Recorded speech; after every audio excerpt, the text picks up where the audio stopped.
mwili ule ule. The Gentiles now, wale ambao ni watu wa mataifa, ni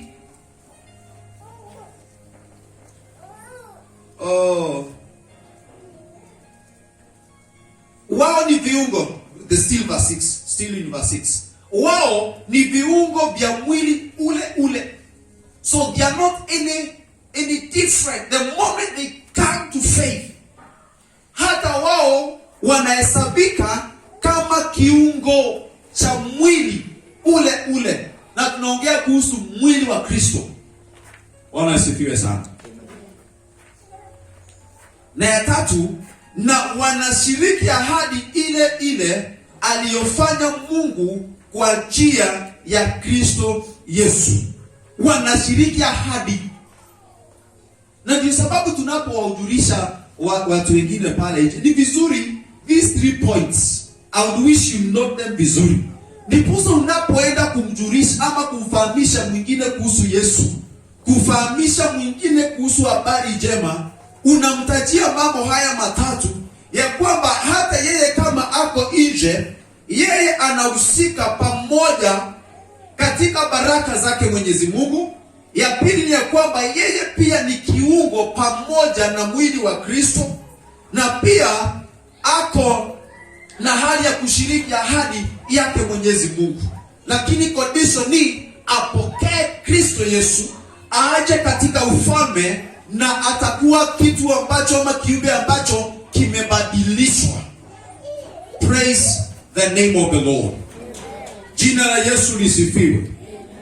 Now, the above 3 things, ama mambo haya matatu ambayo nimetaja, siri hizo tatu ambazo nimetaja, zinadhihirisha mpango wa Mungu ama siri ya mpango wake Mwenyezi Mungu. Praise the name of Jesus.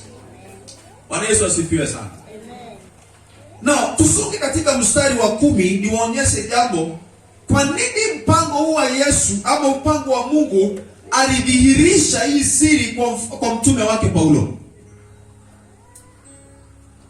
He says that through the church, the manifold wisdom of God should be made known to the rulers and the authorities in heavenly realms. Praise the name of Jesus. In order that the present time, by means of the church, kanisa tuko na jukumu watu wa Mungu, and we have to make known the gospel to the world. Praise the name of Jesus. Ujumbe wa Kristo, ujumbe wa habari njema, ni lazima tujulishe ulimwengu. And we are here to declare the manifold grace, the manifold wisdom, hekima kubwa, hekima na neema kubwa ya Mwenyezi Mungu. Bwana Yesu asifiwe sana. Let me tell you, church, we are God's mouthpiece. Sisi ni sauti yake Mungu hapa ulimwenguni. Bwana asifiwe sana. Praise the Lord. Yes. Sisi ni sauti yake Mungu, ama sisi ni wa kujulisha ulimwengu kuhusu Mungu tukiwa hapa. Because we may not see God with our naked eyes. The world will not see God with their naked eyes. Lakini sisi tulio na ufahamu wa Mungu, sisi tulio na ushirika pamoja na Mungu, we have experienced it, we can share it out there with the world.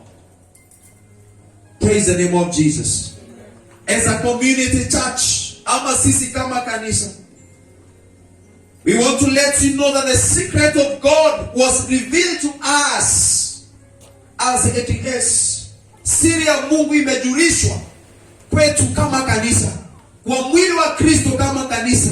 Na siri ni ya kwamba sisi ni warithi pamoja na Kristo Yesu. We are part, actually in verse 6 ambayo nilisema ya kwamba kwa ajili ya watu mataifa mengine wote wapate sehemu yao pamoja na Wayahudi katika baraka zake Mwenyezi Mungu. In other words, kuna nafasi yako wewe ambaye haujapokea Kristo Yesu katika Yesu.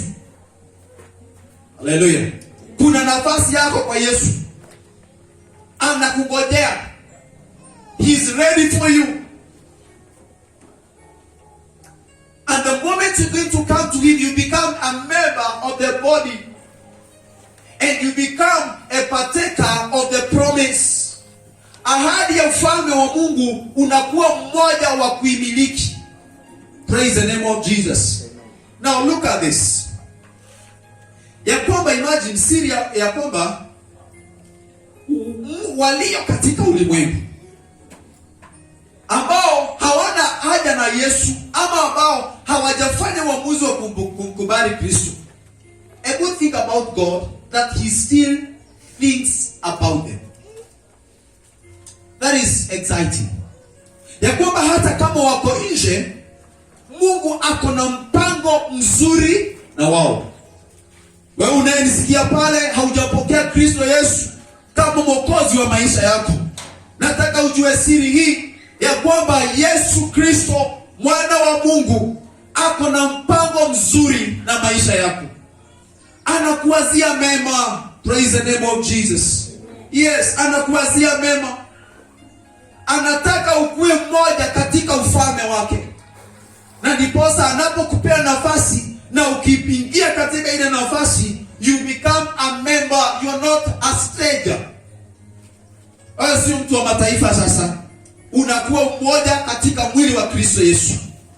Na jambo lingine ni ya kwamba hata kama uko pale nje, kuna ahadi iko ya kwamba unaweza shiriki katika ahadi ya ufalme wa Mungu. Praise the name of Jesus. Kwa sababu let me tell you, tumeahidiwa ufalme wa Mungu sisi ambao tutatembea kwa uaminifu na Mungu wetu. Tumeahidiwa ufalme. Bwana asifiwe sana. There is a promise for us. Now this is a mystery. This is a mystery. Ya kwamba vile watu wako kule nje na kuna siri ambayo Kristo Yesu ameweka ama Mungu ameweka, ya kwamba hao watu wote kama wako kule wote ni wangu pamoja, na wakija karibu na mimi nitawapokea. Siri ni hii ya kuweza kuelewa hii mambo. Ukisoma mstari wa 5 verse 5, we go back to verse 5. Zamani watu hawakujulishwa siri hiyo. Siri kuhusu mambo matatu ambayo tumezungumza katika mstari wa 6. So zamani watu hawakujulishwa. Lakini sasa Biblia inasema aje? Mungu amewajulisha mitume na manabii wake watakatifu kwa njia ya Roho. In past times, human beings or people are not told these secrets, but God has revealed it now by the Spirit. Praise the name of Jesus. Bwana Yesu asifiwe. God has revealed it by the Spirit. Now, remember, nimewapatia hizo siri za ufalme, siri zake Mungu. God's secret plan. So hiyo ndio plan ya Mungu. Now, for you to be able to understand this, kuna siri. Hallelujah. Kuna siri ya kuweza kuelewa hii siri ya mpango wake wa Mungu. Na siri ni the Holy Spirit. So simple. Siri ni Roho Mtakatifu. That is in verse 5. Nimeisoma vizuri ya kwamba lakini sasa Mungu amewajulisha mitume hiyo siri, mitume na manabii wake watakatifu kwa njia ya Roho. Praise the name of Jesus. Let's go back to Corinthians, 1 Corinthians, ambayo tulisoma in chapter 2 in verse 4. Chapter 2 and verse 4. Mstari wa 4 nasema hivi. Paulo anaendelea kuambia Wakorintho, hotuba zangu na mahubiri yangu sikuyatoa kwa maneno ya kuvutia na ya hekima, bali kwa udhibitisho mwingi na nguvu ya Roho. Bwana asifiwe sana. So yale mambo ambayo Paulo ama siri ambayo Paulo alitumwa kwa Wakorintho na kwa Wafarisayo, kwa Waefeso, aliweza kujua ile siri kupitia uwezesho wa Roho Takatifu. Bwana asifiwe sana. Sijui kama hii injili inaeleweka leo. Praise the name of the Lord. Lakini cha msingi ni hii. Siri ni Roho Mtakatifu. Amina. Yeye hutusaidia mahali ambapo kuna uzito wa kuelewa. Amen. Haleluya. Na ndio ninaongea kuhusu zile siri tatu ambazo nimesema, atakaye kusaidia kuweza kuelewa hizi siri ni Roho Mtakatifu. Na ndiposa Paulo anawaambia, mimi katika kuja kuhubiri kwenu, kuwahubiria ile eloquence, ile ustadi mwingi, ustaarabu mwingi, mimi sikuja na hiyo, hapana. Nilikuja kwa udhibitisho mwingi wa nguvu ya Roho Mtakatifu. Praise the name of the Lord. So Paul, in other words, he relied on the power of the Holy Spirit. Na hiyo ndio wimbo ambao ningependa tuweze kuimba, watu wa Mungu. Hiyo ndio tamanio ambalo ningependa iwe ndani ya kila mmoja wetu, ya kwamba katika mambo yangu, katika hali ya kumwelewa Mungu, Roho Mtakatifu nisaidie. Tamani yeye sana. Praise the name of Jesus. Paul relied only kabisa kwa Roho Mtakatifu, na Roho Mtakatifu kabisa akamwezesha, na mambo akahubiri, watu wakashika neno, watu wakaelewa, akafanya miujiza mingi, akafanya kazi kubwa because of Christ. Because he relied on God. He relied on the gift of the church. And the gift of the church is the Holy Spirit. Bwana sifiwe sana. Roho Mtakatifu ni mwalimu wangu, na yeye hutufunza mambo mengi. Mambo ambayo hatuelewi anatufunulia. Bwana sifiwe sana. And so for us to understand God better, sisi kuweza kumwelewa Mungu vizuri, tunahitaji siri, na siri ni Roho Mtakatifu. Iposa tuweze kuelewa neno la Mungu. Hii Biblia iko na siri mingi, na ni vizuri kuweza kutamani. Bwana asifiwe sana. Hii siri ambayo tunajua, haleluya, hii siri ambayo tunaifahamu vizuri, tukue kama yule mbaptist. Haleluya. Tunakumbuka our preacher the Baptist, yeye alisema ya kwamba sasa nimejua na siwezi nikafanya nini? Nikanyamaza. I cannot keep quiet. I know. Na unajua hangeenda kusema kama hangejua nini? Siri za wale wawili. Kilichofanya yeye aseme sasa siwezi nyamazia, nitaenda kusema, ni kwa sababu ameshajua siri za wale wengine wawili. Na sisi tutamani kujua siri ya neno la Mungu, watu wa Mungu. Sisi tutamani siri ya kujua Mungu, kujua makusudi ya Mungu, kujua Mungu anakusudia nini nasi, kujua ahadi zake Mwenyezi Mungu. Tukishajua hizo siri, nasi tunasema hatuzinyamazii, tutaenda na tutasema kwa wengine, ndiposa waweze kujua hiyo siri na wakae kama sisi. Praise the name of the Lord. So for us again to understand God, we need not so much wisdom. Hatuhitaji kumasomo mengi. Hallelujah. Usidanganywe ya kwamba lazima ukue umesoma sana ndio uweze kuhubiri. Usidanganywe lazima ukue umesoma sana ndio uweze kuelewa Roho Mtakatifu, ama ndiposa Roho Mtakatifu akuje ndani yako. Hapana. You don't have to have gone to school. Kwenda shule ni vizuri sana. You don't have to have done so much for the Holy Spirit to come over your life.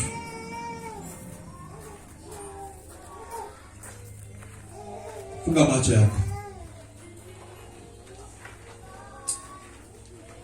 Na mwambie Roho Mtakatifu, ninataka siri. Ninataka kukuelewa zaidi. Mwambie Roho Mtakatifu, nipe siri. Unajuanga watu wengi sana wako na siri, and kuna watu ambao umekuta kwamba katika maisha haya wamefanikiwa sana kwa mambo wanayofanya, biashara zao zinafanikiwa, jamii zao zinafanikiwa, labda ndoa zao zinafanikiwa. Wale watu wako na siri. Wale watu kuna siri wako nayo. Hata huduma, angalia zile huduma ambazo zimesonga sana. Watu wamekuwa, watu wamejitoa pale. watu wanapatikana kwa mikutano za maombi, mikutano za injili, all these meetings and all that. Kuna siri, wanaelewa siri. Praise the name of the Lord. They understand the secret of success, the secret of breaking forth, the secret of happiness and joy in their life. Just close your eyes, kindly close your eyes and just tell God, nifunze, nipe siri. Nataka kujua siri.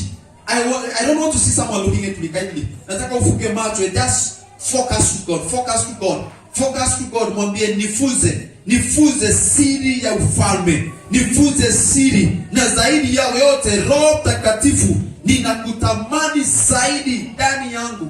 Wewe ni siri kubwa. Nikikupata wewe Roho Mtakatifu kuniongoza kila wakati, hakuna kitu nitakosa kuelewa. Nikishajua siri ya Roho Mtakatifu, hizo vitu zingine zote atanifundulia kwa jinsi atakavyoweza.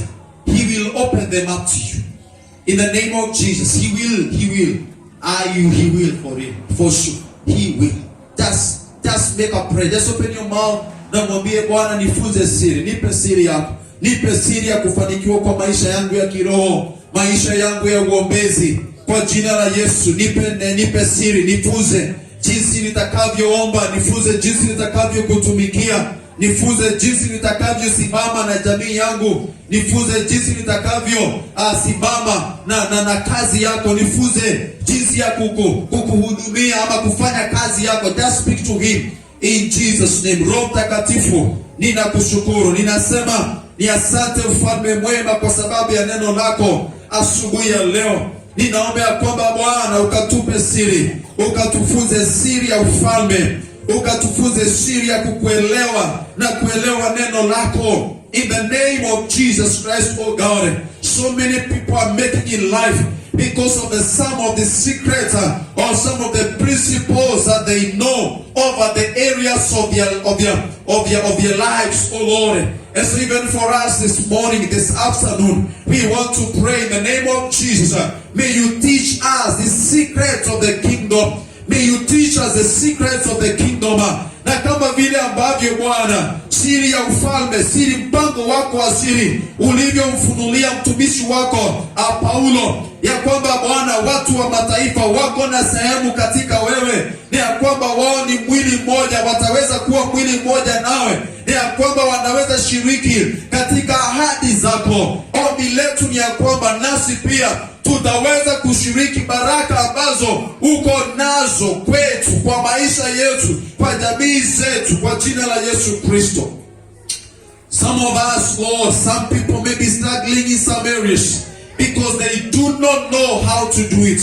But Lord, I pray that you may teach us today. In the name of Jesus Christ, may you teach us the secrets and help us to walk in the name of Jesus. We give you praise and we give all the glory.